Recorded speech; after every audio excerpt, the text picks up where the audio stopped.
how do you intend to turn this farm settlement to employment-generating source for the state? When we came in, we started with the concept of the three legs of agriculture: the inputs, the infrastructure, and the human capital.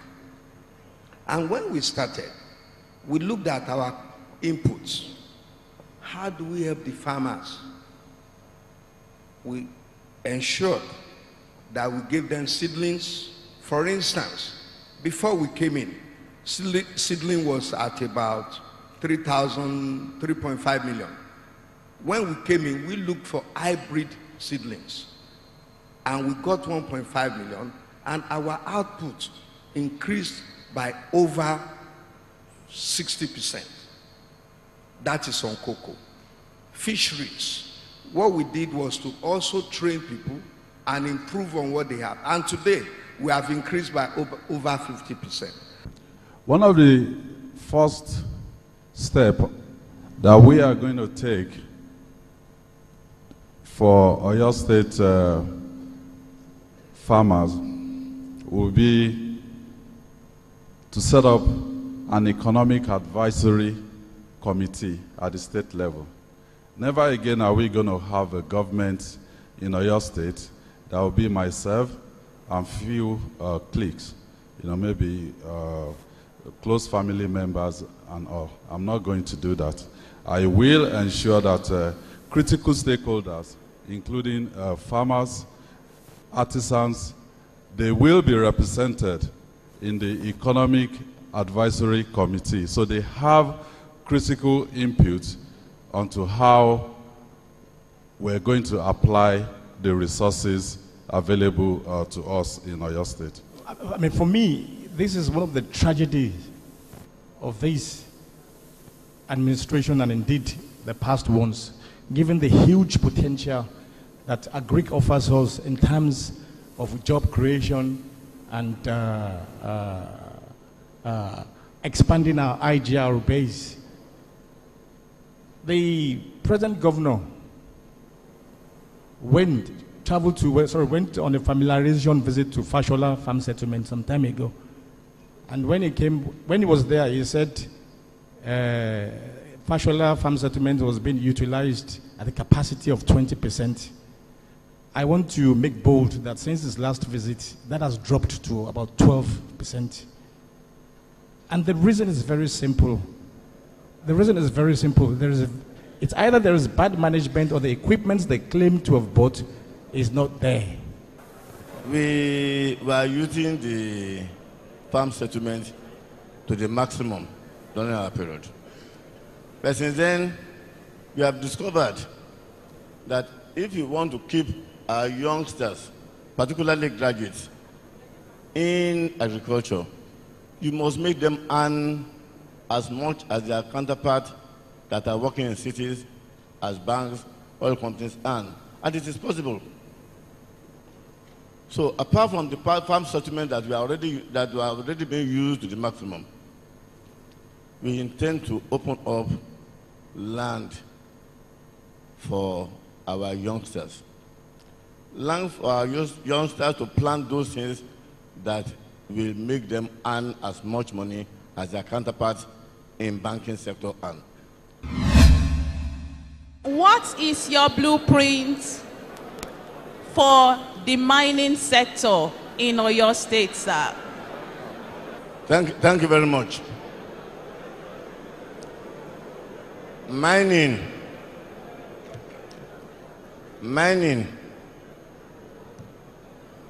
whatever is under the ground is the property of federal government. But the land belongs to the state.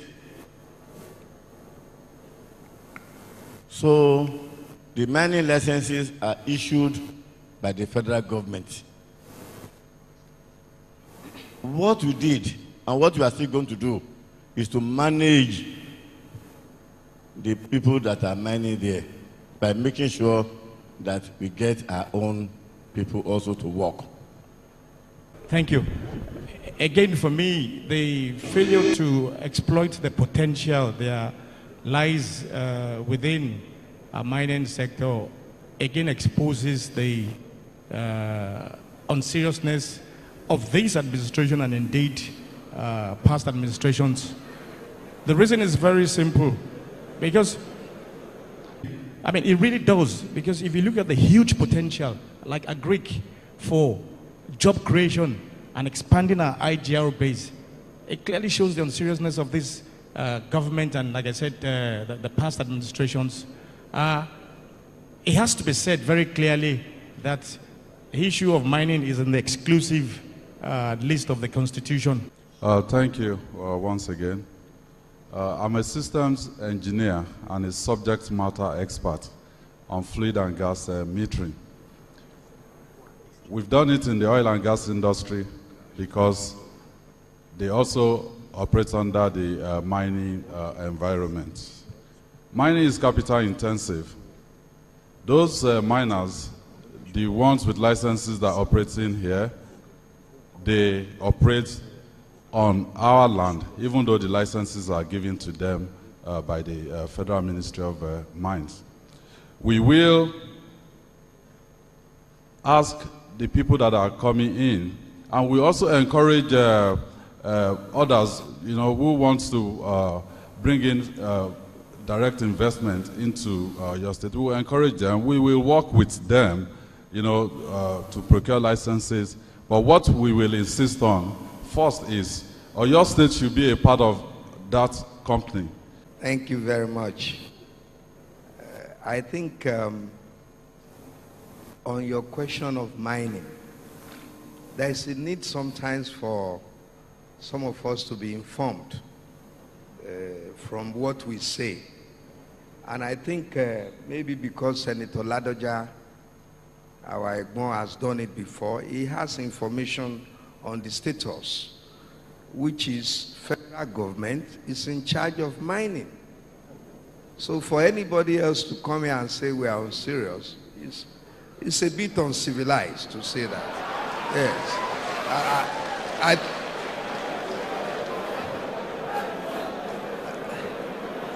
I think we should not pass insults to each other.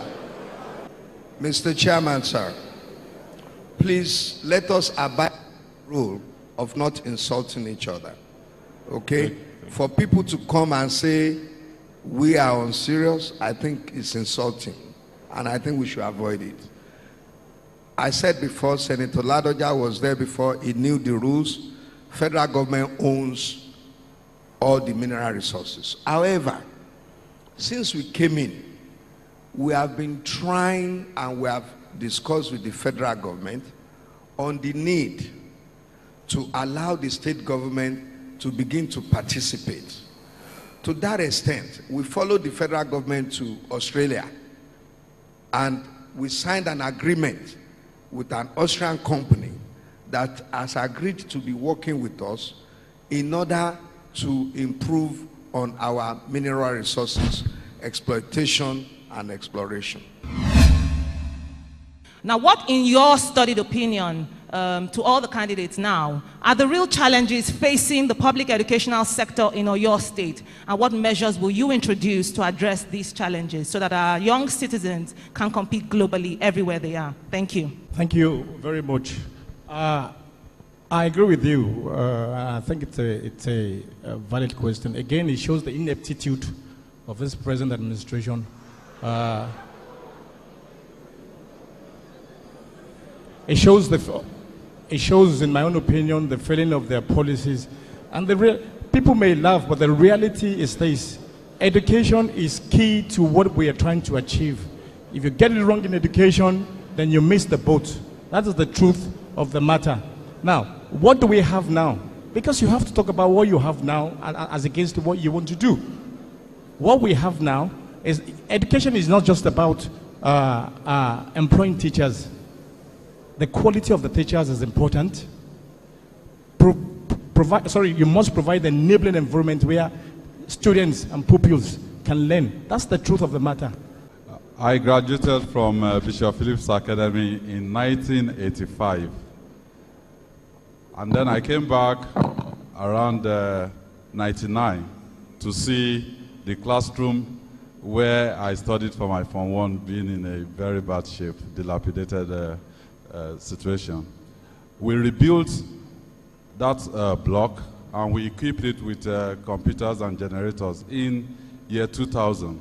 I've also built model classrooms for primary school, Bishop Oyebode, for instance. So I have the cost element that goes into this. The problem we have with education in Oyo State is inadequate funding. The money is simply not just there. So, an SDP government in Oyo State, once we take over and we see the total picture, if we need to borrow long-term money, we will borrow long-term money, because education is actually the future for us. Thank you very much. I think there are 3 legs to education. And if you like, you can say 4. You have the teachers, you have the students, you have the infrastructure, and you have the parents. All of them must combine to provide quality education. A situation where only teachers are left with students, or students are left with schooling without active participation by the parents, will not improve quality of education. However, I believe that in our own attempt to improve education, when we came in, we have since, for the teachers, we have encouraged them through manpower development. We have trained over 81,000 teachers. We have increased their salaries 3-fold. Not only this, we have and we pay salaries and wages as and when due. Thank you very much. The situation in schools today is not different from what we met on ground in 2003 when we came in. We came in focused. We said we are going to reform education, and we started by reducing the number of pupils in class. We reduced them to 30 per class, and we made the school to be 450 per school. We separated junior in secondary school. We separated junior schools from senior schools. And results came quickly. By 2004, 2005, we were class second. And we were even given a present, 400 million naira by Subeb and a jeep. So it's not difficult to do it. So we don't need to kill ourselves. And what is happening now is the result of what we already know. The Tribune of July 2014 talked about secondary school where reptiles land with students. Because there are no chairs. The government says they provided, but they are not here. It's one thing for the government to say they did, but they are not here. And the result will show. How would you ensure that governance has human face? And this is a question from Abu Wale Afolabi. This is a bridge question. How would you ensure that governance has human face? And then there is a question from Olufumilayo Kupolui, and she's asking about provision of adequate social security for retirees. What plans do you have for providing social security for retirees? And then Adekunle Aderibigbe, this is directed to Senator Ajimobi. It says, how would you improve the health standards of government primary health centers, especially in the areas of staff employment and disbursement of drugs, because health centers are short-staffed? And then, of course, this will be directed to Senator Folarin. It says, and this one is from Frank, HSR. What has been your contribution to your alma mater, the University of Ibadan, in the past 10 years? Let me handle the one directed at me first. I think for health centers, when we came in, we had several health centers. But in some states, in some local governments, they were not available. And we decided to complete in those local governments where we didn't have health centers. And for the health centers, therefore, we believe in primary health care, in preventive rather than curative. And we've taken a lot of measures to ensure that our health is well positioned in terms of taking care of the people. Governance is all about providing leadership, really. If the leader, is not coming out with clean hands, then the people that surrounds the leader, then they will do as it pleases them. What I will do as the governor of Oyo State is I will provide strong leadership. An example is, it's as simple as my guards, when I go out, they must not molest people who want to come close to me. Thank you very much. I think it's on record that the first party to openly criticize this government with all sense of responsibility was PDP and Teslim Folari. And you would recall that over 2 years ago, whilst the other parties were squabbling among themselves about the local government positions, we alerted the people of the state about the lack of human face of this government. And the reason is very simple. We took a look at what they were doing, and we felt, okay, fine. What you're doing, your urban renewal program, it's okay. But you must provide an alternative. You must provide an alternative or pay cost. There was no evidence of that.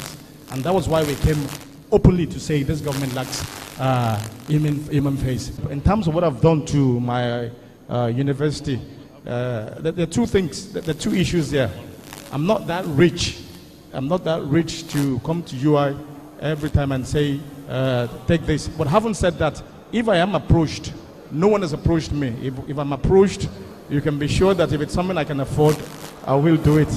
Well, governance is about people.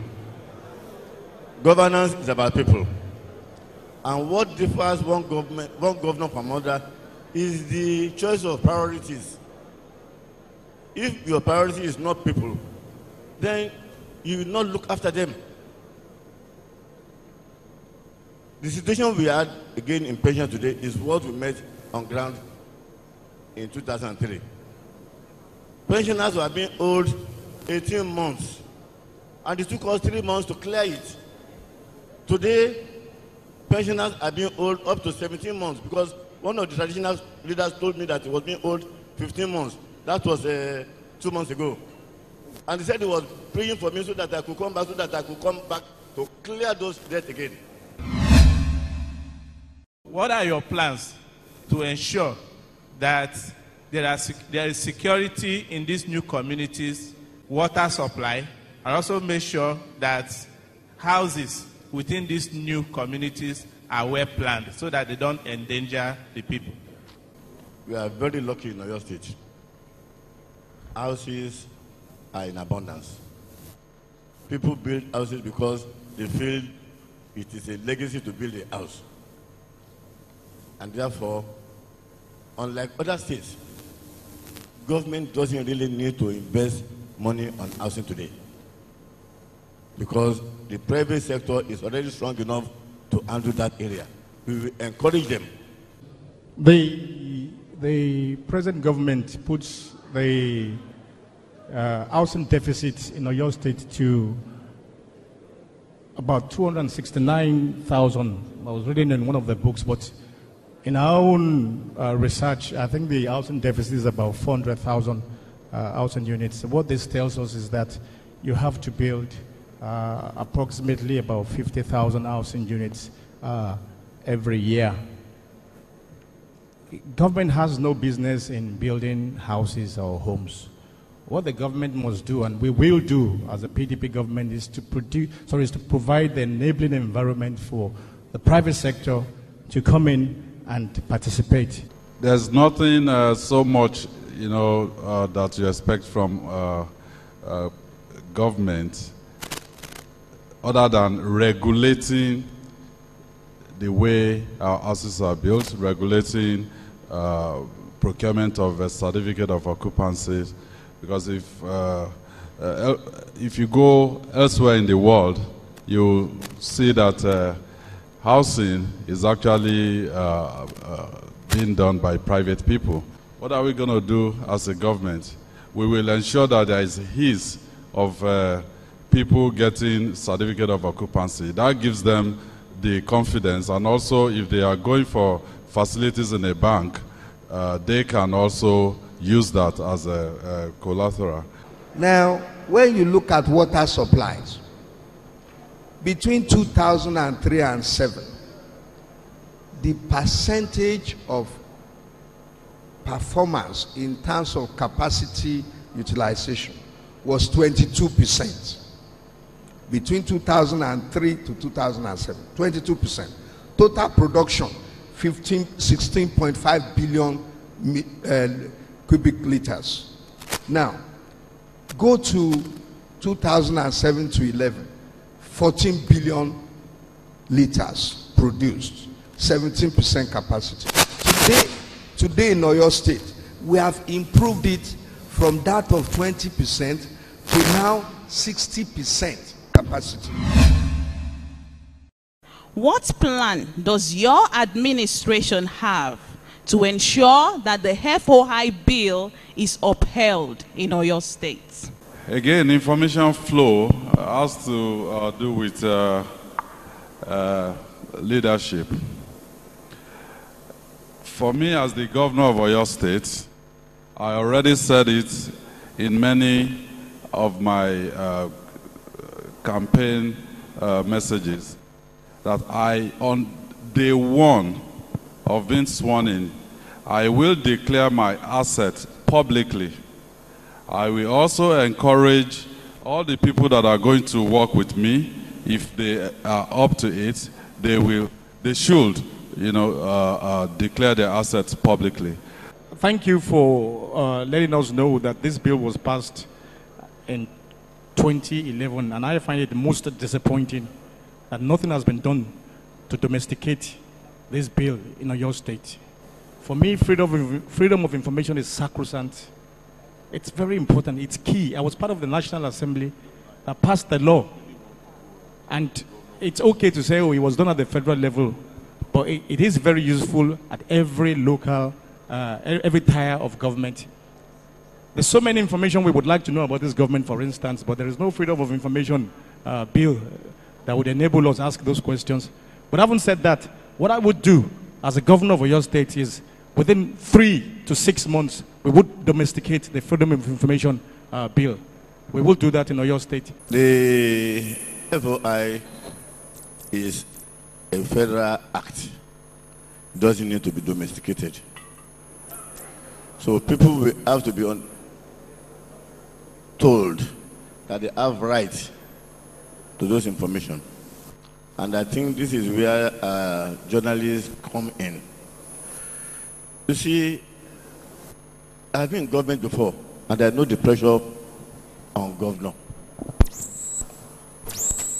And I know also the problem that our aides create for us by trying to protect us. Information that are generally supposed to go to the public, they hold it. But if the journalists are doing their work of investigative journalism, they will be able to see whether those acts are complied with or not. Yes, the FOI bill is simply to ensure that there is freedom and access to information. And I believe it takes 3 elements. 1, those who have the information, government. 2, the medium. 3, those who require the information. I believe most sincerely that virtually every government has this, if you like, this phobia of releasing information. And since we came in, particularly when we started negotiating with workers, they had free access to information. In fact, I instructed the finance department or ministry to ensure that workers have free access to what we bring in, to what we are spending. Mr. Governor, did Ladoja refund about 500 million as a plea bargain to you? I maintain without any equivocation that Senator Ladoja's led government, including himself, returned more than 500 million naira. Why did he return more than 500 million naira? Why? Because EFCC came in, some people wrote petitions, and then they came in and they arrested all the people involved, including himself, and they asked the money to be refunded, and it has been refunded to us. Are you saying that Senator Ladoja stole more than 500 million from the Oyo State coffers by selling shares and did not return the proceeds? Did you hear my answer?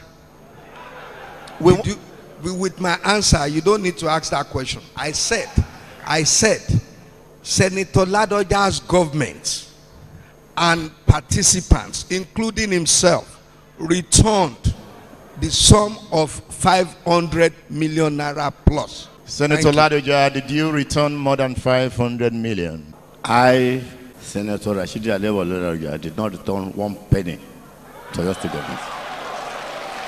And all effort to paint me black failed. You have threatened to take the governor to court. We have. Yes, the lawyer is here. And you want 10 billion. We wrote a letter to the governor also, and which he claimed he did not receive until we published the acknowledgement. So which means that the governor is not always truthful in what he says. Mr. Governor, Senator Ladoja on different occasions told me that you inflated the cost of Mokola Bridge. Did you inflate the cost? I think there is a need for education here. The price of cement in 2004-05 is different from the price of cement now. So you don't expect the same price to be. Senator Ladoja, do you want to respond? Yeah. I want to say that my brother is very good at giving statistics. But what we are saying is we compared Ogun State flyover, which is double lane and 1.5 times our own. And we discovered that for every 1 naira Ogun State spent on their own, we spent 6 naira. And again, some people were sacked in the ministry because they refused to endorse the bills. The governor will not take that lightly. Sir, briefly, can Sir, Egbon, hello, gentlemen. Egbon, nobody was sacked for not signing. If you look at the papers, everybody signed. But let me answer your question. First, the difference between a flyover and a bridge. Ogun State was also a flyover, yes, not a bridge. Then let's now compare likes with likes. Okay, we have to leave this subject, but no, don't leave it. Don't leave it. Don't leave it. What's that? We have to leave this subject. Don't leave it. Don't leave it, please. No, because what we is have it? Senator Folani on this stage. What is it? Ogun State, the length, the width of Ogun State flyover, the same one. Incidentally, we are lucky, is the same contractor. Good. The flyover. That is the pity of it. Eh? That is the pity of it. Let me explain now. Wrong information, Egbon. Listen, what I'm telling you. Ogun State flyover, our own width, the width for our own flyover is about 10 meters. Ogun State flyover is 11.2 meters. Our own length is about 540 meters. Their own length is 360 meters. Length times breadth. Go and check. All right. All right, sir. Go and check. You are lying, Egbon. I'm the moderator now. I'm the moderator now. Okay. He's here. Okay, He's sir. here. Thank you. He's here. Senator Ladoja told me something in 2013 about Senator Teslim Folari. He told me that Senator Folari came to meet him in London. And in the discussion, a term came out. Ladoja said, Jagba. Did Folari come to London to tell you about Akala when, according to some story, Folari and his friends hijacked the PDP structure from Akala, and he wanted you to come in, and you felt because they have Jagba Akala, he came to Jagba you too? You mix it up. All right. That of whether they are 419 Akala or not was here in Nigeria. When I said, but you are now working with Akala, I said, no, we are not working with him.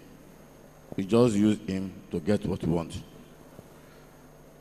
In London, it is a question of come and join PDP.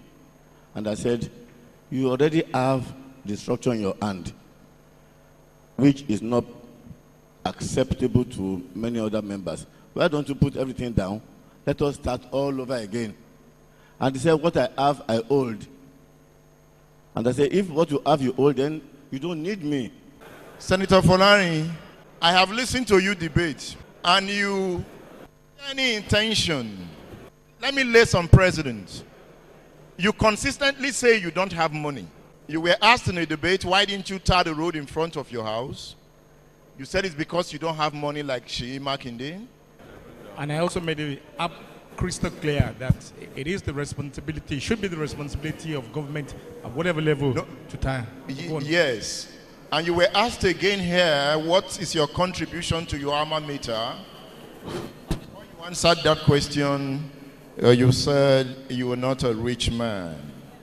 As a former Senate leader, you are saying to Nigerians that Senator Teslim Folari is not a rich man and therefore cannot contribute to UI. Is that a Jagba tactics? I think, hang on, Edmond, I think I find this a bit confusing. You started with the Jagba thing, and then you've now, which one do you want me to answer, both or? I just wanted to establish that word Jagba and use it to give examples of some of your answers in debates like this. Because the impression that has been created, if you don't know, is that you are a smart young man. You are smarted Akala and hijacked the party. Sheyi Makinde is here. He's still licking his wound. You have smarted him out of the PDP. No, Edmund, see, I have put whatever happened within PDP behind me. We're looking towards the future with hope. Okay, can you talk to us? Let me. The art of politics is to outsmart each other. Once it is not done, hang on. That's the truth of the matter. If you have 3 or 4 people who are interested in one position, okay, and then you want to go to one destination, there's only one car to take to that destination, and there are 4 people who want to use the car. So what do? You can't. Okay. And then let me make this point. When, in 2003, when Chief Adeojo was in charge of the structure, we were under Governor Ladoja, under Babade Dubu. We know what we did to take the structure of Adeojo. Engineer Sheyi Makinde. Yes, Edmund. You are seated very close to the governor. Do you want to ask the governor? Well, I'll rather, concentrate on some of the things that we can do differently. I'll give an example. SOCA is intimately linked to the issue of security in Oyo State. Security is linked to the economy, because if we have an economy that shuts down at 8 o'clock, then, it's a problem.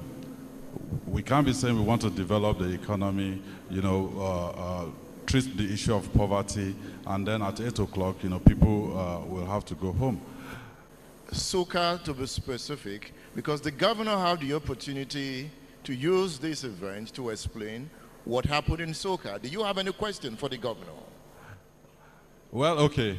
Now, if that is the direction you like to go, what I would also like to ask the governor, apart from SOCA, I will add what happened when my campaign office was invaded by, the agencies on purported instruction from government. That's one. And two, when the people of Aleshin Lawyer, they had the fire incident, and then we went there, we promised them a borehole, and we actually mobilized to go in there with the borehole machine, and the local government caretaker chairman out there led thugs to that particular location, disrupted it, and even they destroyed the machine. So I would love to ask, the issue of security and sustenance of peace has been central to this current administration, but these issues, they also happened. Senator Folani is going to ask the governor a question too. Yes. Okay, Senator, you can ask so that he can answer at the same time. Thank you. Now, I'm glad you brought up the issue of SOCA, and I don't think we should laugh. For me, it is one of the darkest periods in the history of the state.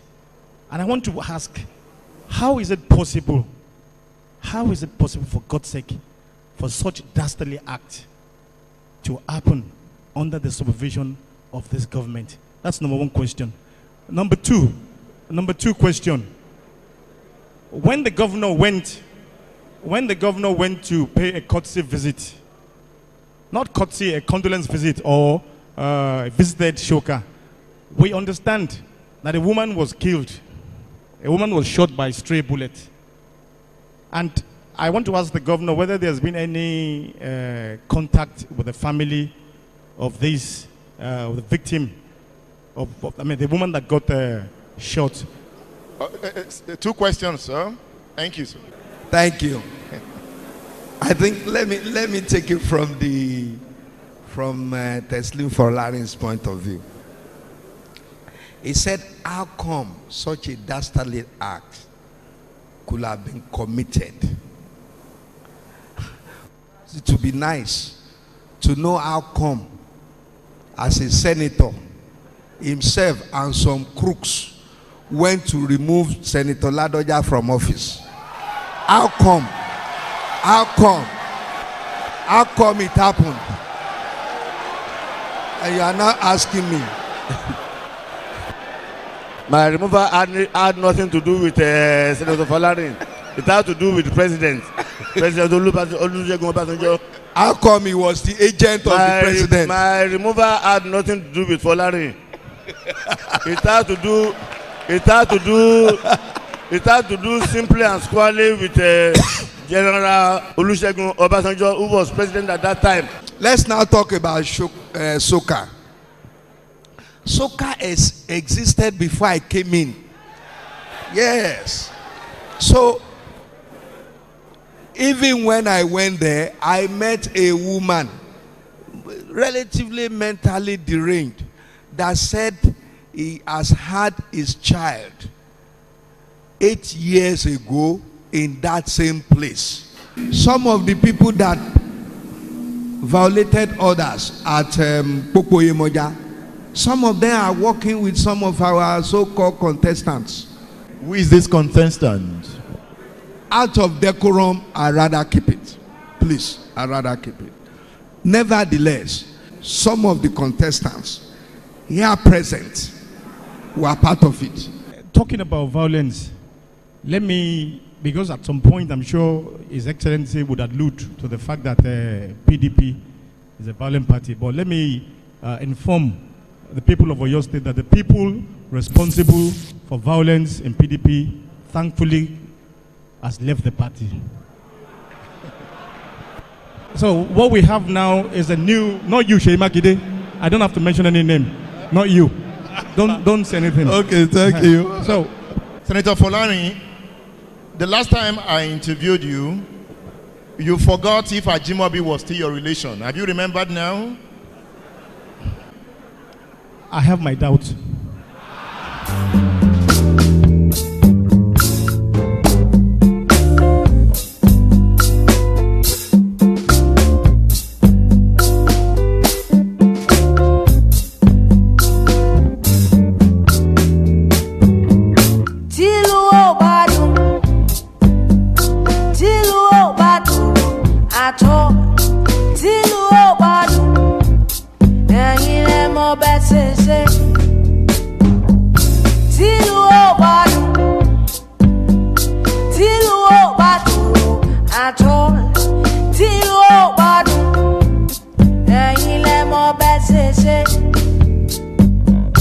I remember long time ago